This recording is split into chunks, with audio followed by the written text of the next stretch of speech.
Okay,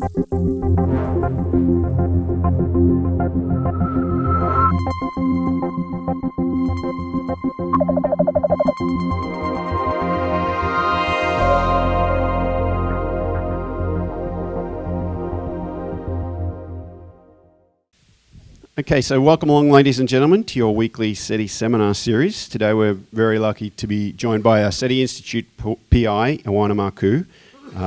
Oana did her BS in biology at the University of Cluj in Romania, and then came across to Canada to do her PhD at the University of Western Ontario, and then did a postdoc at UC Irvine. And in 2006, came to the SETI Institute and NASA Ames.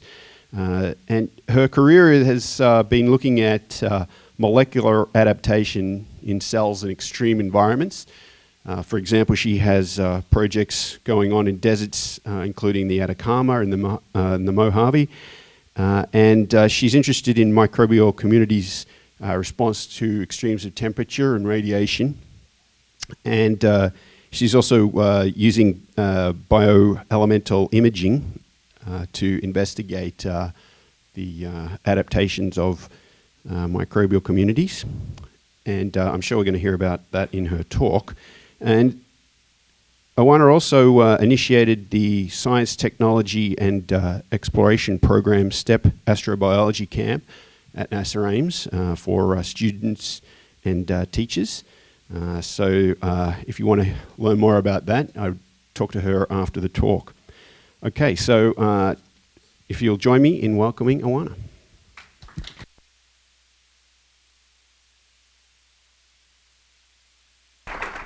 Thanks, Adrian. Thanks for the invitation to come talk, also for the Nutella, and for the introduction, which sort of highlights a little bit of what I do here at Ames and SETI, and what I want to talk to you about today.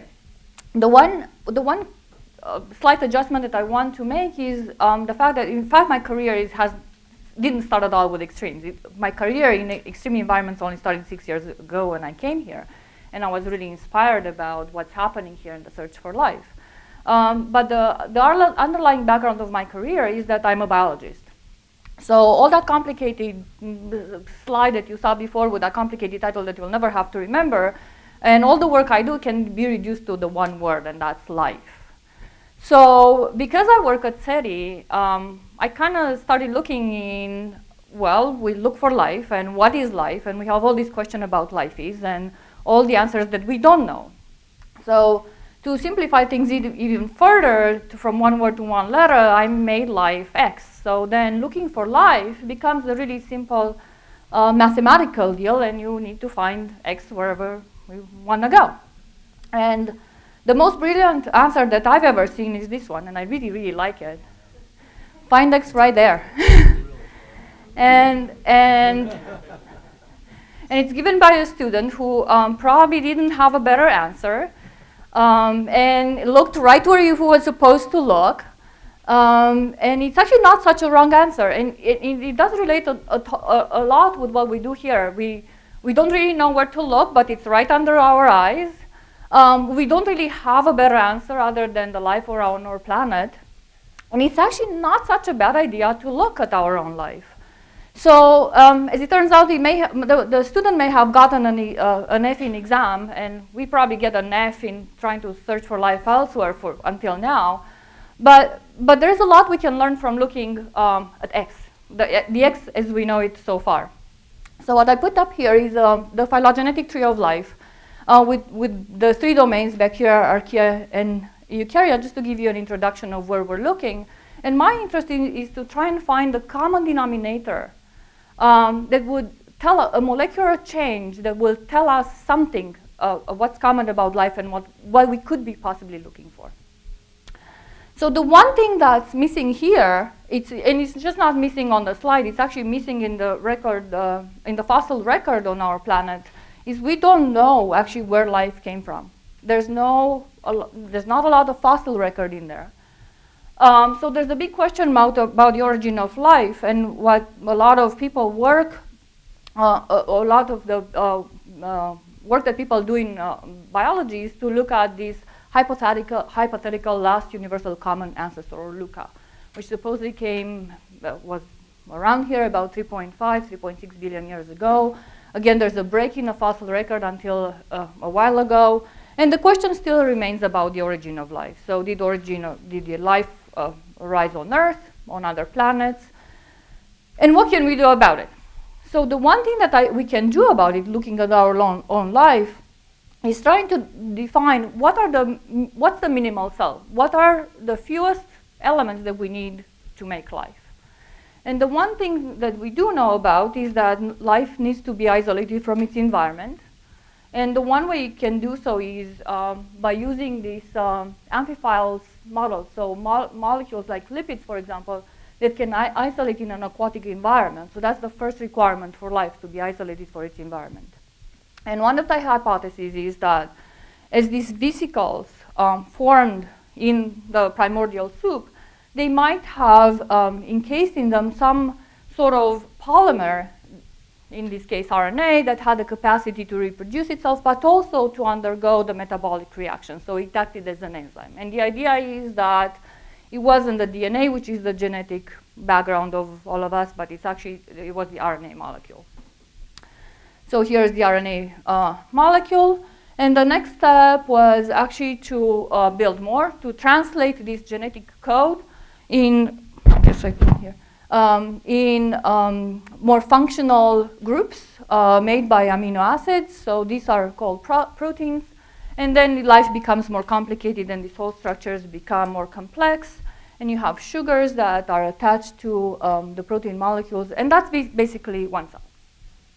And what I want you to live with here is actually that these are what we call the building blocks of life. And I like to call them for now, and you'll see why, the biochemical building blocks of life. So there's biochemistry involved in here. And a lot of people, you hear a lot of talks around here looking for life elsewhere. Would you be looking for these blocks? Are they found in interstellar dust? Are they found in icy cells? And yes, the answer is yes, some of them are. And yet it's still the biochemistry the way we know it. And to look for something else, you'd be looking for something that is repeatable, a repeatable pattern maybe, that might have these functions of isolating from the environment, of metabolism, grow, communicating with environment, and so on. So that's a little bit about what we know about how life started. We do know something else that's really, really important, and it's kind of my interest in this whole search for life thing. So we know that on a primitive Earth, whether life originated on Earth or came somewhere else, at that time, the primitive Earth had an atmosphere composed mostly of nitrogen and CO2, so completely devoid of oxygen. There was a lot of hydrogen sulfide and iron and sulfur in the medium. There was water, of course. And the whole idea is then that as life either came from somewhere else that had to evolve on Earth or originated on our own planet, it had this anaerobic chemistry.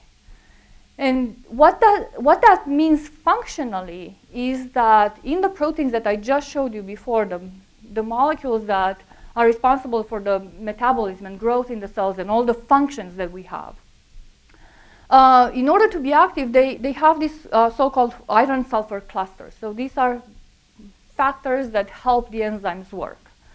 And so the iron and sulfur were co-opted into the evolution of proteins because the environment, this is what was available.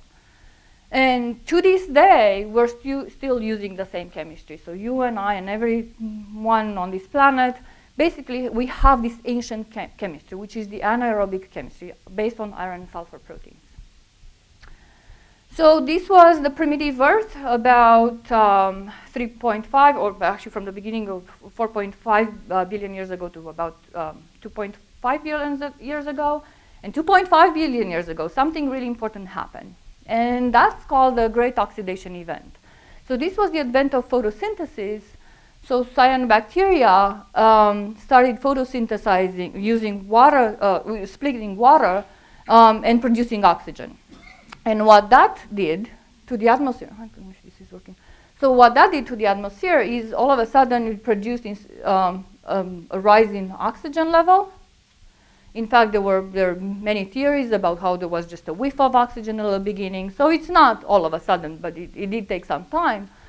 But the idea is that this oxygenation in the atmosphere completely changed the way we look at life, the way we look at mineralogy, the way we look at complexity of life. And in fact, this great oxidation event is considered the most catastrophic event in the history of the entire planet. Much worse than dinosaurs. And the reason for it is because right now, instead of having anaerobic chemistry, you'd have to develop aerobic chemistry, but the oxygen is actually really, really toxic, as it turns out, for anaerobes. So oxygen can form what we call reactive oxygen species in superoxide, peroxide, hydroxyl radicals. And this is extremely toxic. These radicals are extremely toxic because they can oxidize biomolecules. So the building blocks that I showed you before, the DNA, the proteins made out of amino acids, and the lipids, can all be damaged through oxidation. So you get these DNA single-stranded breaks or double-stranded breaks. You can get lipid peroxidation and protein carbonylation. And this, with anaerobic chemistry, becomes even more of a problem because of a biochemical reaction called Fenton reaction, in which ferrous iron interacts with oxygen and produces the superoxide radical. And there's this whole cascade that, in fact, amplifies the production of reactive oxygen species. So not only do you have an onset of reactive oxygen species, but also because of the anaerobic chemistry and basically iron rusting in the protein, you actually get that amplified. So the whole deal from here is that this is really, really, really bad. So oxygen is really bad for you. But so it's really bad for anaerobic organisms. But so there are ways of dealing with this. So the ways to deal with it are to avoid it completely. Right? So there are organisms that remain in the anaerobic niches, isolated from the rest of the environment. So that's one way. But that's not really fun because you don't get to do anything new. So the other way is to adapt and deal with it as it happens. So one way is, for example, to use these protectants. So the way we wear sunscreen, for example, cyanobacteria and other organisms have their own personal sunscreens, pigments, and whatnot that protect them from radiation, which induces reactive oxygen species. So you can avoid it or prevent it, or you can deal with it while it's happening. So as you produce the reactive oxygen species, cells have also evolved mechanisms, genetic mechanisms and protein mechanisms through these enzymes that scavenge reactive oxygen species. So basically enzymes that eat up these molecules and render them inactive. And for superoxide, for example, you have the superoxide dismutase. For peroxide, you have a whole slew of proteins called catalases or peroxidases or peroxyredoxins and so on. And every single organism on this planet has some sort of combination of these molecules. So avoiding, preventing it, dealing with as it happens, and the fourth way is actually to fix it. So you've got all this damaging happening, but what you can do is also try and fix the problem. So DNA repair mechanisms, for example, kick in to try and fix the problem of DNA breaks and DNA oxidation. So one organism that's really neat, and it's sort of the poster child for dealing with radiation and reactive oxygen molecules, is Deinococcus radiodurans. And this is the one microbe that's extremely resistant to radiation, radiation that will kill a human. This bacterium doesn't even care about it. And it's resistant to radiation, but also to desiccation. It's resistant to high pressure. So there are many, many species in the deserts, in hydrothermal vents, everywhere spread. And the idea was that, and a lot of studies about 10 years ago were done on its mechanism of DNA repair. So the last mechanism that I mentioned before, yes, radiation would induce DNA damage, but the Deinococcus radiodurans is able to repair its DNA really, really, really fast. But exactly as in the problem of origin of life, of who came first, DNA or enzymes, proteins that can help transcribe DNA, the same problem is here. If you need to repair your DNA really fast, you want to make sure that the DNA repair enzymes are active. But as I showed you before, oxidation doesn't only break the DNA, it also destroys the proteins. So fairly recent work in about the last 5 years or so from Dali's group, they have shown that Deinococcus has this really way cool system of dealing with radiation and protecting its proteins. And that is, if you remember, I told you about the iron enzyme, that's the anaerobic chemistry, and the iron being very reactive. So what Deinococcus does actually is not replace, but it has this really high manganese to iron ratio. So yes, it does have iron inside that's very prone to being oxidized and rusting, but it also has manganese that's much less reactive. And as it turns out, the ratio of manganese to iron is really important in protecting the proteins. So now, instead of having an iron that reacts with superoxide and does all that Fenton cascade, what you have is manganese that in fact quenches the superoxide. So the internal milieu, the internal redox milieu, is not so oxidizing anymore. And what they have shown is that this is not directly protecting the DNA, but in fact it's protecting the proteins that will repair the DNA. So this bug has two things. It's protecting its proteins, and then it's able to use those proteins to repair its DNA really fast. So to me, that started to become really interesting. All of a sudden, you're looking at a mechanism that's not necessarily dependent on so much biochemistry, but more chemistry, and I'll tell you a little bit later why. And as it turns out, this is not the only, yes? What do LM and 2EM? This is light microscopy, and this is transmission electron microscopy. So it's just, and what it shows, in fact, this is exactly the same bug, and this is the concentration of phosphorus, but don't worry about that, or chlorine. What's important here is the manganese and iron, so overlaying images. So Deinococcus is not the only one who can do this. There's another organism, and there are actually many, many others. And people, when this was published first, people started looking in all the extremophiles, and oh, does everyone use manganese? And as it turns out, it's a fairly common mechanism, but it's not the only one. So Halobacterium salinarum, for example, is extremely resistant to radiation and salinity. So this is a bug that grows on pretty much salt crystals. And its resistance to radiation is linked to the resistance to salinity. And it does also have a very high ratio of manganese to iron. Normally it's about 0.005. In this organism it's 0.2, so extremely high. But it also uses halides to scavenge hydroxyl. So not just superoxide, but hydroxyl as well. And what this group from Johns Hopkins has shown is that if you, so this represents DNA. The open OC stands for open circular. It's a circular piece of DNA that if you, I don't know if I have anything here to do that, but okay. So this is the chromosome of a bacterium. And normally, because it's so complex with protein and many other things, it's actually very, very tightly wounded together. It forms this thing called supercoiled DNA. So if this is my circle and now I cut it, it basically will open up, right? So you have two forms, supercoiled DNA and open circular. The supercoiled basically means intact DNA. The open circular means open DNA that has been cut, has been nicked by some sort of damage. So what they were looking at is the protein, the DNA protection by potassium chloride and potassium bromide. And what they've been able to show is that compared to where you don't have halides, if you do have halides, there's much more supercoiled DNA, meaning much more intact DNA rather than broken DNA. So their conclusion was actually that the chloride and bromide protect the DNA. So you have now manganese and chloride and bromide.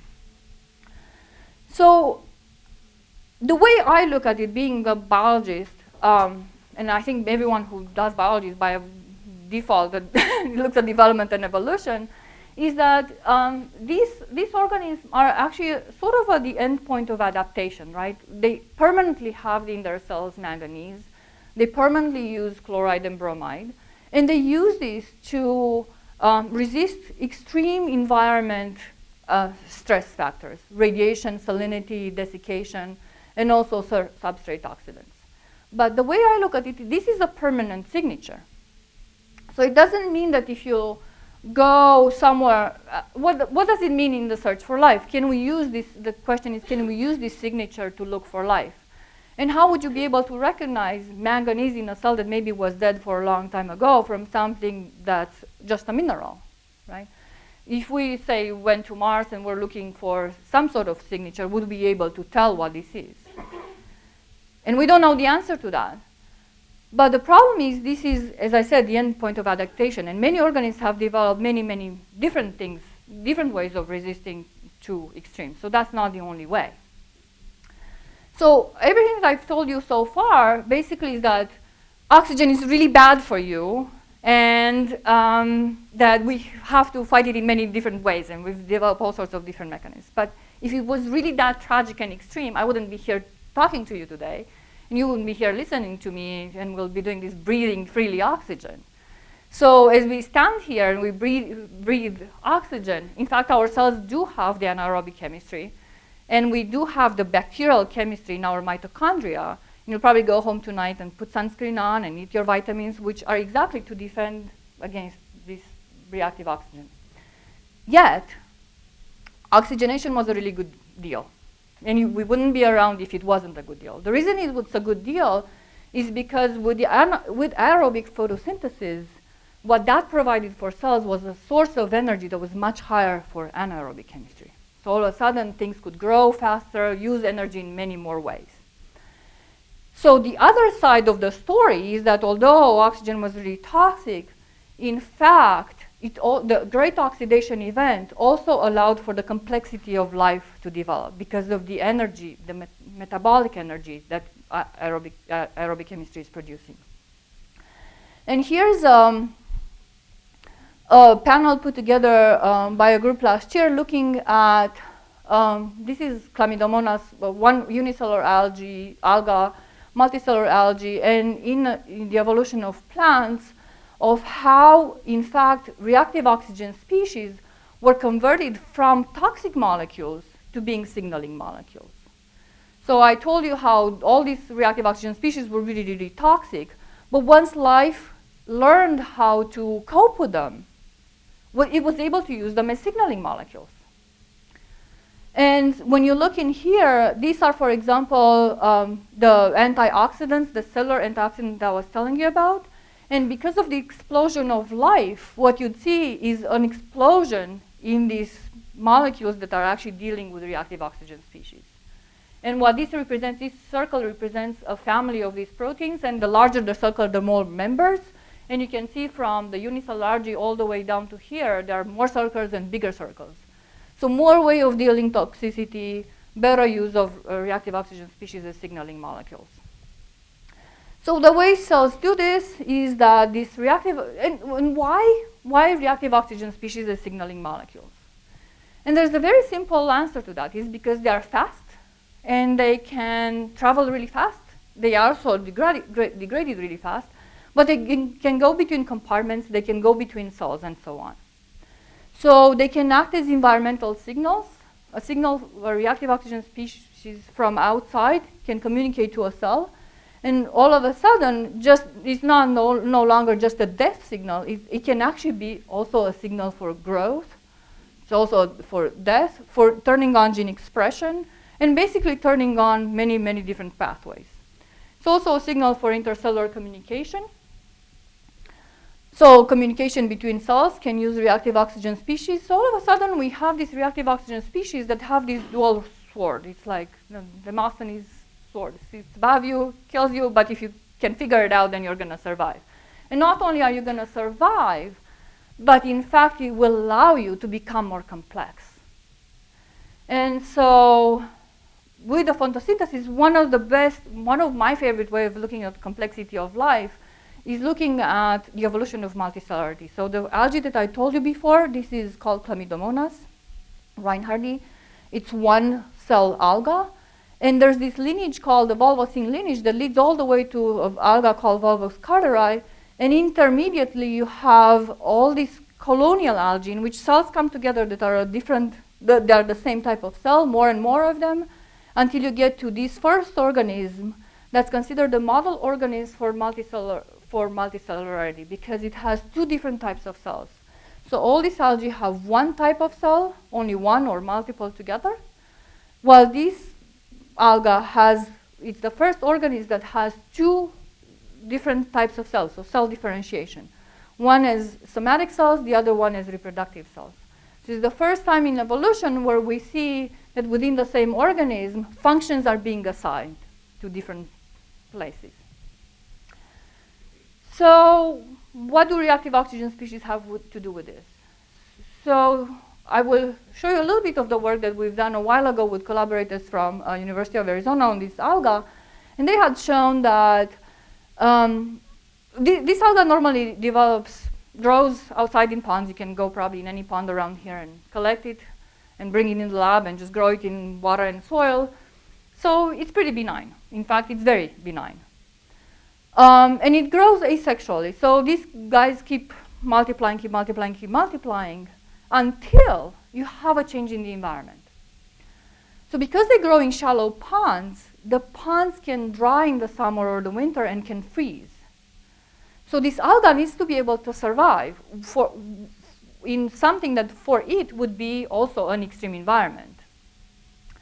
And it does so for example, heat stress in the alga induces what we call the sexual cycle. So although this normally reproduce asexually and just keep making more and more and more green colonies, if you have a heat stress, then the alga will produce spores that are very, very resistant to the environment. And the spores now can enter a sexual cycle. Why is that important, and what does it have to do with reactive oxygen species? There's this whole theory of evolution that the sexual cycle actually it's a result it came about as a need to repair your DNA. So if you have asexual reproduction, what that means, you have a haploid cell, so one single strand of each type of gene. If you break that, you have nothing left to work with. So if you break it, it's much, much easier. You're going to die, right? There's nothing to back you up. But if you bring two cells together and now you make double-stranded DNA, if a break happens on one strand, the other one is intact, so you can repair the DNA. So there's this whole theory that sex evolved as a need to repair your DNA. Now, as I showed you before, DNA is broken by reactive oxygen species. And we're talking about this dual role of reactive oxygen species. And as it turns out, not only do they break the DNA, but the fact that the DNA gets broken, and probably as a result of heat stress as well, they need to enter this oxidative cycle and this sexual cycle. And the sexual cycle is in fact induced as a stress response and as a response to the presence of reactive oxygen species. So again, you have this heat stress in the environment that produces reactive oxygen species. On one side, the DNA is damaged. On the other side, you can repair it because now you're entering the sexual cycle.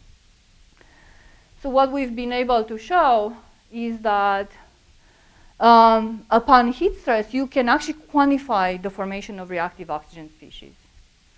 So in about 10 minutes after heat shock, you get a double amount of reactive oxygen species. And if you inhibit those by the presence of catalyzed hydrogen, something that quenches hydrogen peroxide, then you don't get those formed. So what you see in here is the regular level, like normalized to 1, an increase in reactive oxygen species. But if you put in catalase, then there's no reactive oxygen species.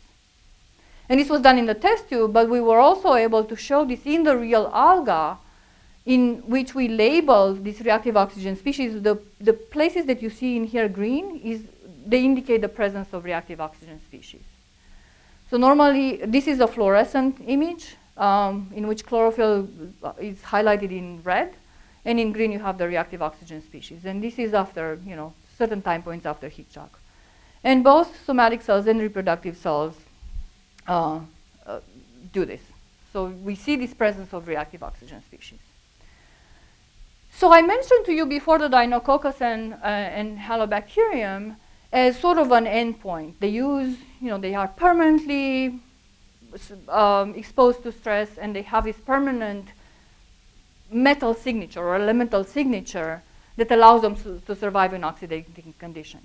This is an example in which these oxidative conditions are actually transient. You don't have them all the time. This alga is just happy living, swimming around at 29 degrees in the lab, but it can react by producing reactive oxygen species if the conditions go bad. So now I was really interested in this problem because, in fact, when we look at the extreme environments, so this alga enters the sexual cycle and it has these spores that are resistant to desiccation, temperature, and UV. But if you look at extreme environments are not necessarily very stable. So the classical example of an extreme environment is a desert. Now, a desert, when you do work in the Atacama Desert in South America, for example, and this is an example of there's an image of Atacama and this is an image of Mars, so you kind of figure, see why we do that. This is considered the driest desert in the world because it has the least amount of precipitation per year. And typical in the desert, you see these differences between day and night, fluctuation in temperature and also humidity. So the fluctuation in temperatures, I've never been to Atacama. There are people here, you can ask them directly who's been there. But as I understand, there are differences in temperature everywhere between 0 degrees at night and 50 Celsius at night and 50 degrees Celsius during the day. So you see this example of extreme environment that is extreme, but you still see these transient fluctuations. Another example is the Mojave Desert, in which you see a little bit of the daily fluctuation as well, but also seasonal fluctuations, for example, in humidity and temperature as well, changes between summer and winter time. So in the summertime, actually, the Mojave Desert is drier than the Atacama, but the overall annual precipitation is actually higher than in the Atacama. So then what I was really interested in is the signature that we see in the extremophiles like Deinococcus and Monad. That's sort of the permanent, what I call a permanent signature. Does that also occur as a transient response? And I'll tell you a little bit later why that's important. So is there transient regulation in these organisms that we see either like Volvox that normally just makes these spores when it needs to, when the conditions go bad, or in extremophiles that grow in the desert? So is there transient regulation of this element? And then because we do have such a great model organism that does have two different cell types, then we are also wanting to ask the question, do the different cells react in a different way? And we're going to walk back on the evolutionary scale and ask, well, do cyanobacteria, which are single cells, do different species also act in different ways? So you're asking me about the LM and TM. So we use a lot of microscopy in the lab, but in order to ask these kind of questions, a microscope is not good enough. So you have to go a little bit bigger. So the bigger part is we go to higher energy levels. So for a regular microscope, you use visible light. And you can see about the level of cells, so 10 to 1, 10 to 5, something like that. In order to look at atomic level, so elemental things, we use energy that has we use radiation that has much higher energy and a shorter wavelength. So that's right in here in the synchrotron radiation, soft X-rays and hard X-rays. And these are produced by an electron gun that makes a beam of basically electrons that travel to the speed of light. This is deflected in booster ring, and then the storage ring magnets sort of keep deflecting the beam, and then you get this end station where you can use the X-rays, and I'll explain a little bit later how. So this is basically a diagram of a synchrotron. And it's really neat, actually, to think that we can do these kind of things, because the synchrotrons and the cyclotrons and the linear accelerators have been mostly used for particle physics. And just in the maybe 10 years or so, we started using them for biology, and you can get phenomenal data at a level that we have never been able to look at before. So the microscope was the limit, and the biochemistry was the limit for the molecular things. But now we can actually look inside the cells and figure out what's the elemental composition of different cells. So the synchrotron that our group is using is right here. This is Highway 280. This is the Stanford Linear Accelerator. This is what a beamline looks like, so a little bit different than a microscope, but not too much. It's really fun. And this is actually where we put our sample. So we have a fixed beam of light, and then we move the sample. And what we're looking at is X-ray fluorescence. So because we want to figure out each element and each type of atom, this is a diagram of how we do this. If we hit an atom with high energy light, an electron on the inner shell, actually, in fact, all the shells, but the place we're looking at in the spectrum is right in here. So on the shell is being kicked out, leaves behind an electron hole. So then that allows an electron of a high energy shell to move in, and as it moves inside to use less energy, then it gives off an X-ray. And basically this is what we read, the X-ray fluorescence from here. Now because of the K shell and the size of the nucleus, what this means is that each element would have a certain spectrum, would react to a different type of spectrum. So if we hit every one of these elements with 10 keV light, and that's about 10 to 12 keV light that we're using, then each one of them is going to have a different spectrum in a different band of energy that we can actually tell apart. So what that means is that we do this mapping. So we have a fixed beam of light, we have our samples, and this is a really neat diagram put together by colleagues who used to work at the Stanford Linear Accelerator. Now they're at the Canadian light source in Saskatchewan. But I replaced their sample with mine because I like my ball box better. So you hit the sample with a small X-ray beam, and you basically raster scan the sample. So you go across until you cover the entire sample or the portion you can get. And you can do that at different resolution. The resolution we want to look at is sort of the resolution of a microscope, so 1 micron or so, because we want to figure out what's happening inside the cells. So when you raster beam the sample, you detect the fluorescence, the X-rays that I showed you before, you detect them with a fluorescence detector. And what you get is this spectrum, and each one of these peaks represents one of the elements. And here is an example of how at 7100 electron volts would be iron, or you can get zinc. And the idea is that each fluorescent line is not just elemental specific, but you can actually use standards. You can use what we call elemental standards to determine the concentration. So we can tell the type of element and the concentration of the element. So now this is really cool. You see here a microscope picture, and now what we can get is an elemental map that corresponds to the light image that we normally see. So just to give you a little bit of the data, because there's not much time left, we looked at this. So we wanted to see, are there elemental transitions that correspond to the production of reactive oxygen species in this organism? So this is an example of Volvox, and the answer is yes. We could see import of copper in somatic and reproductive cells. We could see export of calcium. We could also see import of chloride and potassium. And I'm not going to spend a lot of time explaining what this is. I'm just going to keep it at a higher level. We also see manganese, by the way. It's really hard to see, but we can actually calculate the concentration. What this shows is that calcium changes, right? You can actually see the calcium changes here. And the calcium is represented here, and the manganese corresponds to calcium changes, which means manganese also changes as well. So we also see elements that don't change. So what we're trying to build now is this map of who's responsible for what. So we see all this fluctuation of elements. We see at the same time reactive oxygen species.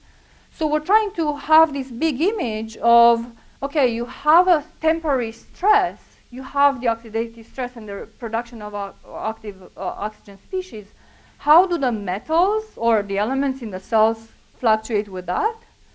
And also, what's the genome complexity that has to deal with this? Remember, I was telling you about reactive oxygen species and catalases and superoxide dismutases and so on.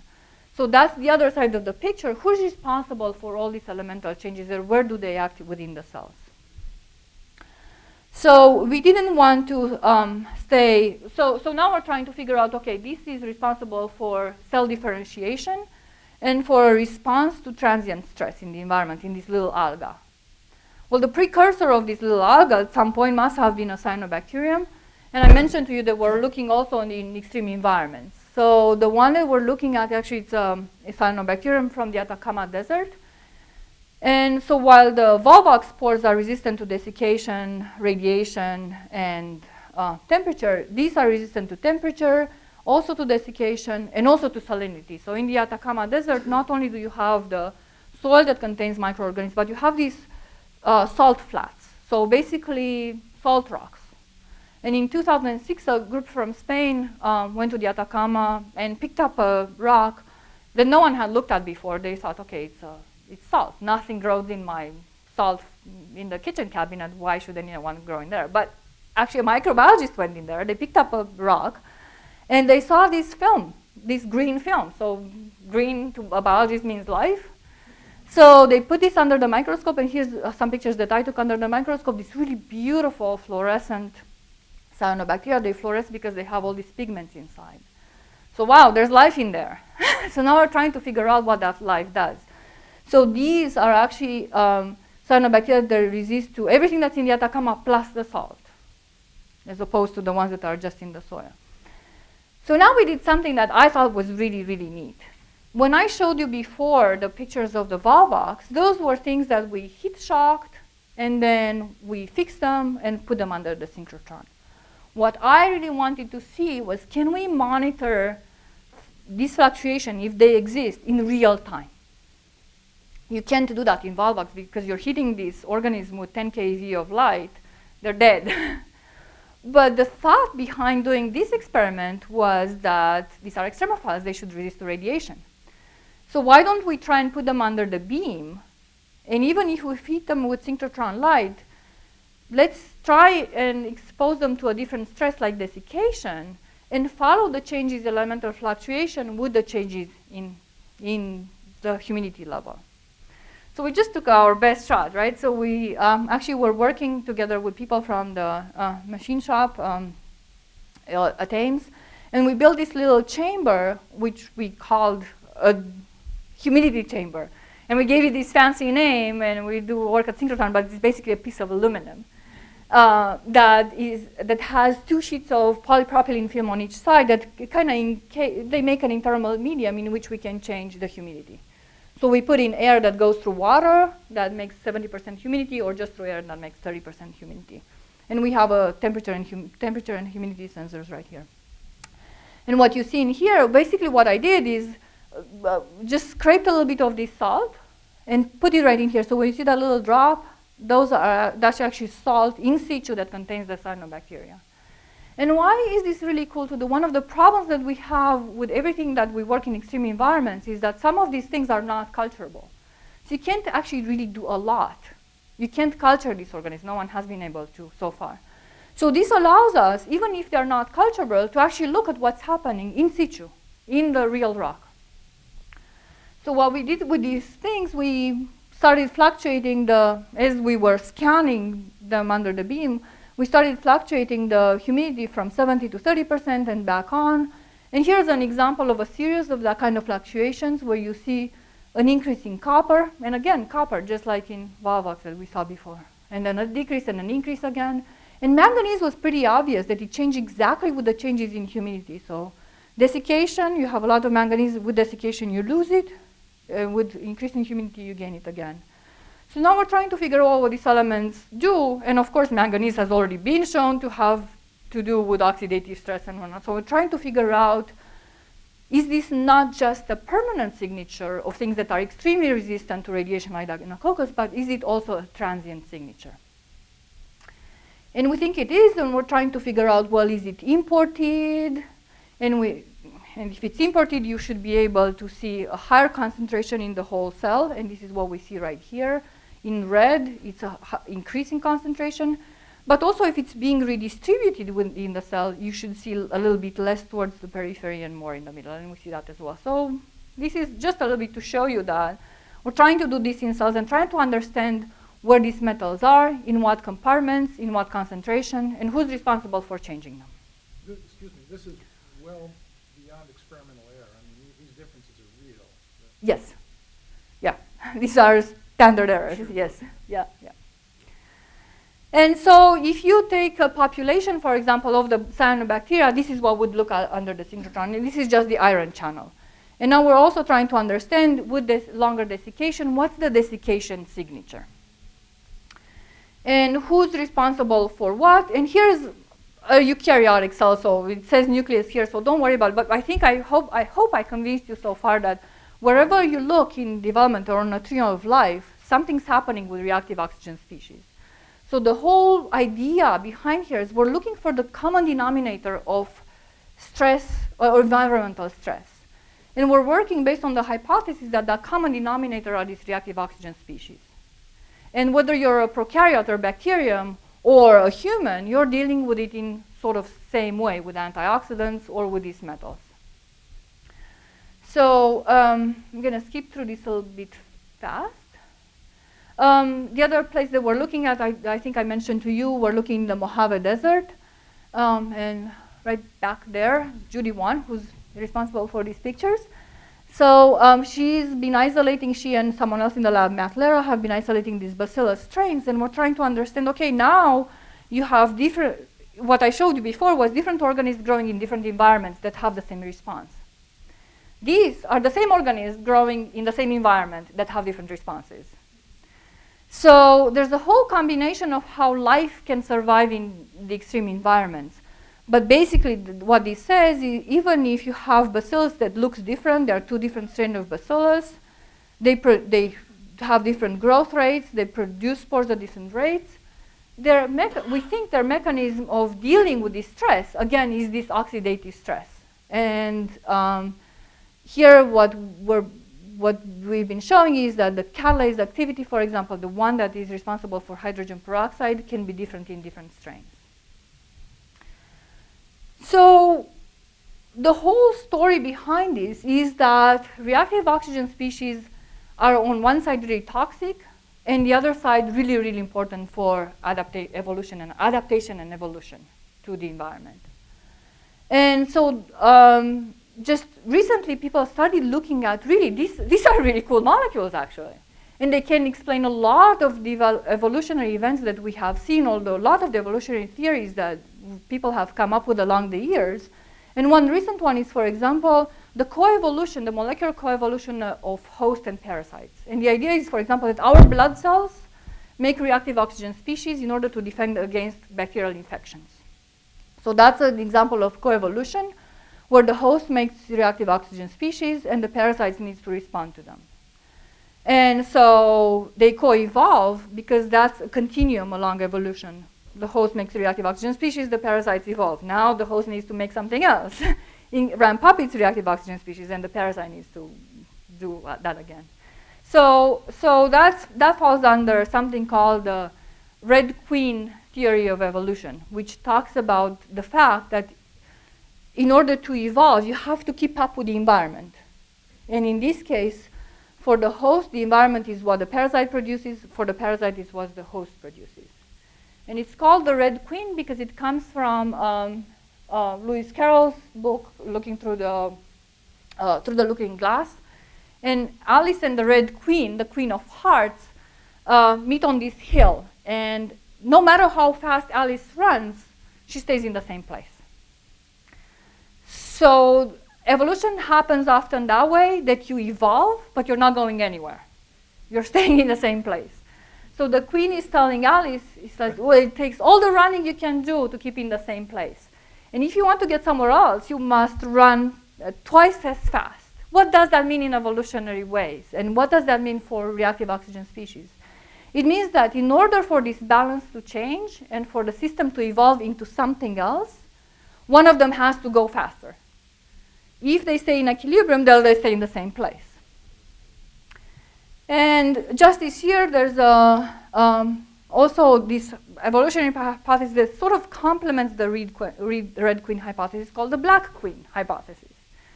And what the Black Queen hypothesis is about, using reactive oxygen species to cross-protect each other. So in this case, what you're doing, you have a conflict between two species, whether it's a prokaryote or eukaryote or you name it. You have a conflict. So the evolution is based on conflict and using reactive oxygen species to compete for the same within the same environment. What this says is that reactive oxygen species can actually be a way to help each other. So if one organism in an ocean takes care of the hydrogen peroxide that's chemically produced, the other organism doesn't have to worry about it. So there are two ways. You either both worry about it, or just give the job to someone else, and they'll take care of it. And in fact, if you look at evolution, that's exactly what I've been showing you. Volvox does exactly that. It doesn't worry so much about it. The somatic cells don't worry so much about it. The reproductive cells will take care of the reproduction and the sexual reproduction, right? So all this says is that reactive oxygen species are actually good, and they are drivers for evolution. And what we're trying to see in evolution is how the complexity of life became really complex, and in part because it had to deal with all this metabolic things. So here in fact, this is a slide I put together for the RU students, but I thought I'd use this today because it really shows what the complexity of life is. And it brings us back to the question we're trying to answer. I was trying to point to at the beginning of the talk is like, we're not trying to necessarily look at how complex life is, but how simple it is if you want to look for life elsewhere, right? So it's very complex at the genomic level. This is just an example of a metabolic pathway that has hundreds of genes and hundreds of proteins in it. And now we have about 8,000 genomes known and this many DNA and this many genes, and it's a lot to deal with. If you want to look for life elsewhere, that's a pretty big picture to look at. So a lot of us biologists spend a lot of time trying to dissect each and every gene. But if you want to look for life elsewhere, you still have to find something simple. And the something simple, I think it has been already shown. I've been trying to show it to you today. On one side, we have these what I was calling the biochemical markers, the building blocks of life that people look for. Or they can be pigments, and in many other ways you look for oxygen can be a biomarker on a different planet. Or you look for minerals, for example, of biotic origin, and this is a classical example of the magnetotactic bacteria that make these magnetite chains. And in the Allen Hills meteorite, you can find these chains, but the question still remains, are they of biotic origin or non-biotic origin? And I think the reason I want to point to this is because this is looking at extinct life. There's nothing left in the life there, and you can't really tell where this came from a cell or it was just a product of chemistry. But what if? And I'm a biologist and I have to go in the lab, and the data constantly contradicts me, but I still like to speculate. So the speculation that we have in our group right now is that this elemental signature, that's a transient signature, may actually be indicative of life. So instead of having of course you'd have to have life that's still alive, but it's a permanent signature of extremophile and a transient response to stress. But if you were to look for it, what would you be looking for? You could look for these fluctuations in the elemental content, right? There's an exchange between the environment and the cellular milieu, and you could hypothesize that you could look for that type of change. The reason I want to bring it back to the building blocks of life is like, can we even consider these building blocks of life? And to me, the answer is yes. They are not a biochemical building block like amino acids are or lipid molecules, but in fact, they are present in the phylogenetic tree of life. All organisms use them. They use all these elements. And it sort of cuts away from the origin of life and what's the last universal common ancestor, and puts the question further back into the stars, right? There's all these elements are everywhere, and there's this whole theory that all of us are made out of stardust, right? We are. All our elements in every single cell come from elements somewhere in the universe, in the stars. So now we're trying to take a shortcut and kind of start thinking, well, if we were to look for life elsewhere and we'll see these fluctuations, would that be a signature of life? And the answer is, I don't know. Stay tuned.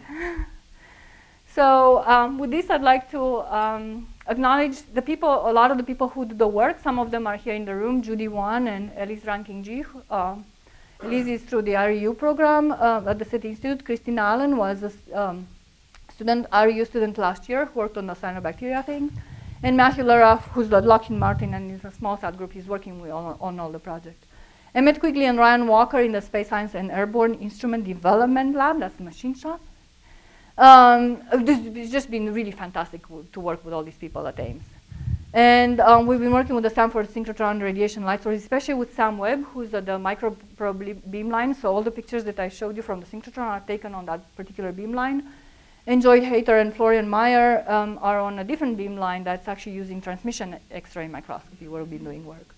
Helen Nicol is a colleague of mine from University of Saskatchewan who's introduced me to the SLAC resources, and she's been part of the project.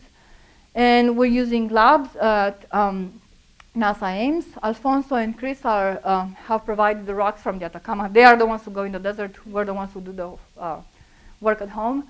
And I really wanted to thank Cynthia from SETI for organizing this RU program and being responsible for it, because we've got just tremendous support from her and from students who've been working on this. Most of the funding comes from, partial funding comes from the exobiology program at NASA. And the work that we do at the Synchrotron is actually based on proposals that we write, that we get allocated beam time for. So thank you.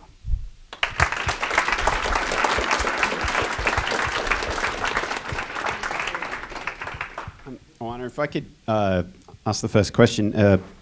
So the copper and the manganese that you're seeing moving around in the cells, are they being accompanied or guided from outside to inside the cells by these reductive, the ROS, reactive oxidation. So that's a very good question, because the real question is, are they the cause or the consequence of reactive oxygen species?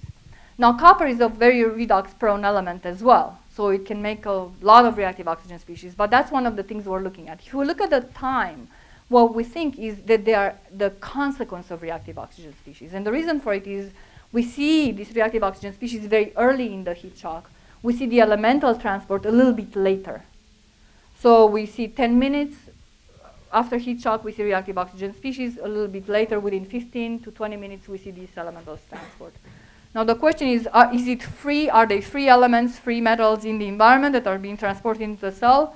And the most likely answer is no. In order to get into the cell, they don't just diffuse in, although there are some passive transporters as well, but most likely they are complex with proteins. And when I showed you that complicated picture of the eukaryotic cells with transport from outside, inside, and where it goes, in fact, there's a whole slew of proteins that take care of where these elements should go into compartments and who they should protect and where should they go. So the answer is they're probably after the reactive oxygen species, and they are importing the cell in order to deal. That's at least the working hypothesis that we have, that we're trying to contradict ourselves, to prove ourselves wrong, that they are trying to deal with oxidative stress. Okay. And do you see any arsenic? Yes, the famous question of arsenic.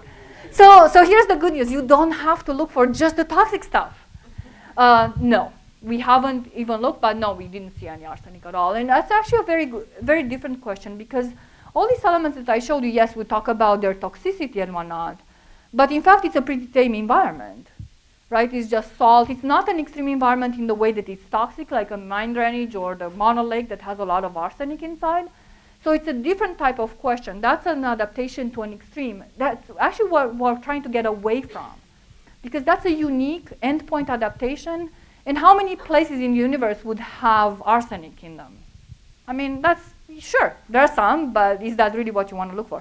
What we're trying to look for is actually something much more tame that any type of cell could deal with.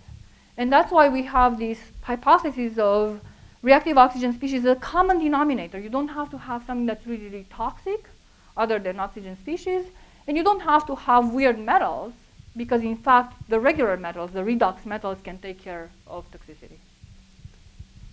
Questions?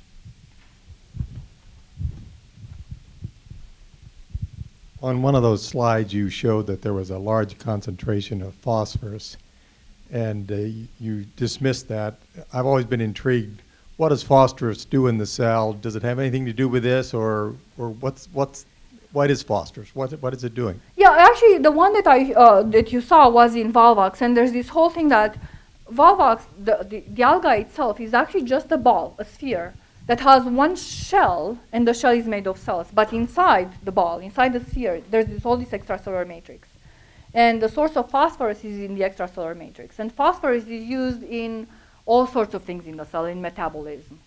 So the reason I showed that one was not for the high concentration. The reason I showed it is because we see elements that do not change, which points to the fact that the ones we do change, we think they're real changes. Okay, so the phosphorus really is associated with metabolism. Yes. As opposed to the reactive. So is sulfur, so is zinc that is involved in all the transcription factors. So yes, that's the reason I show that, because phosphorus is, it's a sort of what we consider a signature for life. Wherever you see phosphorus in a cell, it's like, I'm always amazed at the concentration of phosphorus because it isn't a common element like carbon and oxygen. And right, but it's very much used. And in fact, in particular, you're looking at a particular organism, and as it turns out, the extracellular matrix does accumulate a lot. We think it does accumulate a lot of phosphorus.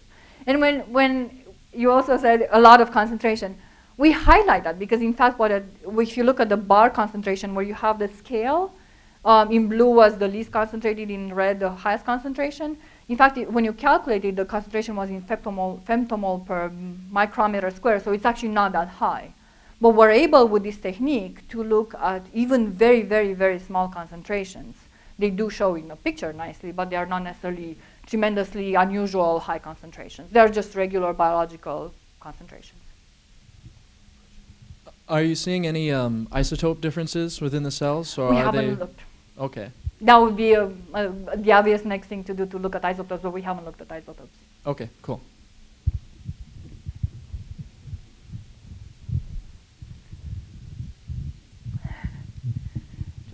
Oana, you've probably been asked a million times, but with the facts coming out about Mars, the surface, the oxidants, with your work on heat stress, radiation, if say even from Earth, those bombardment and microbes landed there 3.8 billion years ago, have you thought about, with your work, the likelihood of survival, say a meter under the surface or 10 meters, or is that too general?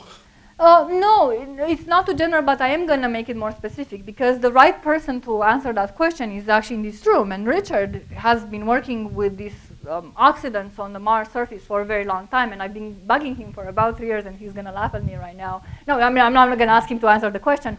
But basically, it's a very interesting problem. The surface of a planet can be very oxidizing, although from their work, some is very oxidizing, some is not. So in fact, the project that we started and the way we justified it for exobiology to get the funding was that the planetary surfaces are very oxidizing. Therefore, the life is going to have to deal with that oxidation on the surface. Is it going to happen in the subsurface? Depends. If it's light and there's photosynthesis or radiation on the surface, yes, it's going to happen. If it's underground, oxidation can come from different things. But yes, the main justification and trying to see if this is important was, well, if you have a very oxidizing surface that keeps being bombarded by radiation, then the organisms need to be able to survive somehow in there. And there's this whole link between the extracellular oxidation, what happens in the mineral environment, and what happens inside the cell that we don't understand. In fact, we ran together a session at AbSciCon just trying to figure that one out. Is there a connection between what's happening in the mineral surface, on the surface of a planet, and what's happening within the cells? And I think that's the next step we need to really be able to ask. Part of the difficulty with answering those questions is that, as I mentioned before, we can measure the metal signature, but the reactive oxygen species signature is very, very transient. These molecules are fast, they degrade extremely quickly, so they're not necessarily easy to measure. Hi, I wonder if phylogenetically related species respond similarly to these ROS. Somewhat. And I think the answer to that is how much of their genetic complement they've kept, how much of their antioxidant molecules they've kept around. And the answer is, I think, yes. I don't know if anyone actually has done a phylogenetic, the people have started doing the phylogenetic studies. The one I showed you with the plants, with the algae all the way to the plants, that's the evolution of oxygen species. So in many ways, they would act in a similar way, But the way I look at similarities is actually at the level of cell and the molecular level, right? So you deal inside the cell with the same type of enzyme that destroys the same type of reactive oxygen species. Now, however, in phylogeny, you'd see pathways that are very, very different. So even though molecularly my cell reacts in the same way as a bacterium, the end physiological response can be very, very different. So I think the answer is, again, two ways there. Yes, molecularly they may act in the same way, but the physiological effect may be very different. And the reason for it is that ROS is signaling molecules. The reactive oxygen species is signaling molecules. And the signaling pathways, depending on the type of cell, even the one phylogenetically related, can be very different. So the endpoint of growth, reproduction, and whatnot can be very, very different. Mm-hmm. Sorry, we've got one at the back. Yes. My question is about the SLAC work you did. Maybe I missed it. Could you describe the control experiments you did, not stressing the bacteria or the things, the Volvox? Yeah, so for Volvox, it was keeping things at 29 degrees. And the experiment was heat shocking for different time points. So what we're trying to look is a time course from, we have data from 15 minutes to 30 minutes to 45 minutes to 2 hours and to 3 hours of heat shock. So our control is no heat shock, and the time course of experiments is heat shock for different time points, so we can actually see these fluctuations, right, even though they're in fixed cells, and kind of try and reconstruct. For cyanobacteria, the control is just the salt itself at basically 30% humidity, and then we just keep fluctuating. So that is an inbuilt control because you have it within the experiment. You have the cells the way they are in their natural environment, and we just fluctuate the humidity and follow the changes as they happen. And I have to tell you, that was a really cool experiment. Like you watch these things happening, and it's like, oh my gosh, I can't believe I'm actually watching elements going in and out of the cells in a live cell under the synchrotron. So that was fun. I'm trying to remember. Was it the Murchison meteorite, the one that was found in Antarctica, that caused was the cause celeb? So the big question, I guess, with that was whether those funny little rods were originated with a living cell or not. And the light that turned on during your lecture was the possibility of using the microdistribution of manganese and copper and so on and so forth by using your synchrotron technique to detect a unique signature for something that had previously been living. So might that have applicability in that setting? Yes, we think it does. In fact, that's the whole idea. On the other hand, of course, you get these reviewers from your grants that say, well, you're not exactly going to take a synchrotron on Mars, are you? And the answer is not, so the techniques would have to evolve. But that's exactly what we're trying to go and see. Is it possible to see these elemental fluctuations in the environment where the cell is alive or dead? Well, and I didn't mean actually transporting it to Mars, but to settle a future debate with a sample that might be found here, for example, from another meteorite, to determine whether that was had an organic origin or was something that was always geologic. So that's a very, very good question. And in the case of the ones I showed with the magnetite, that wasn't possible because the magnetite is magnetite and it has a certain structure. But there's a group from Harvard that just showed this past year that because of the life, because of the presence of reactive oxygen species that are secreted by bacteria, the manganese minerals in the environment change. Their crystal structure changes. And in fact, why don't I forward just a little bit? Just because you asked that question. So this whole deal about mineral evolution and how, in fact, the great and the fact that we started on Earth with very few minerals, about 12 minerals, and now we have about 4,000 or 4,500 minerals. And in fact, it's life that changed the composition of the minerals. And one of the big things that happens here is that the great oxidation event should be responsible for about 2/3 of the minerals on our planet. So people are starting to look about how life changes the composition of minerals. Now the question is, can you identify that structurally, or maybe crystallographically, and say, well, this was just due to a chemical reaction, And this is due to a biological reaction. And as I said, there's data from Colleen Hansel's lab at Harvard that says that superoxide secreted by bacteria changes the mineral the composition of manganese oxides. And they were able to show that they actually look different. So if you were to go, say, in an environment on a different planet and find these manganese oxides, then you could possibly look, is this of chemical origin or is this a biological origin? So that's, I think, where the whole field is going and should probably look.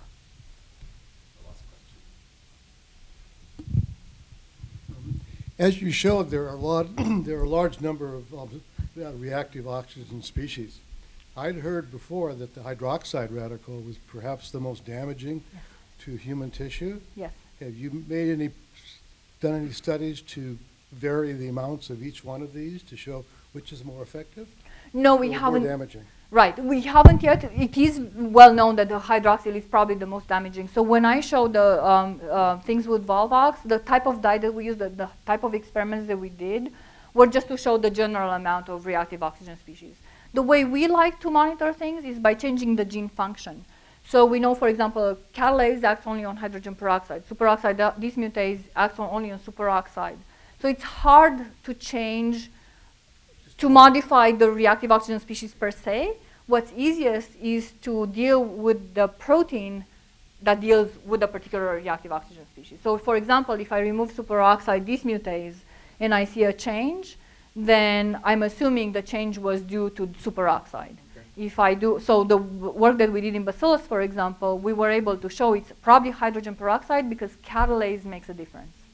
So that's how we're trying to do it. We haven't really changed the concentration much of each reactive oxygen species. If you have any more questions, I'd encourage you to come up and see Oana after the talk.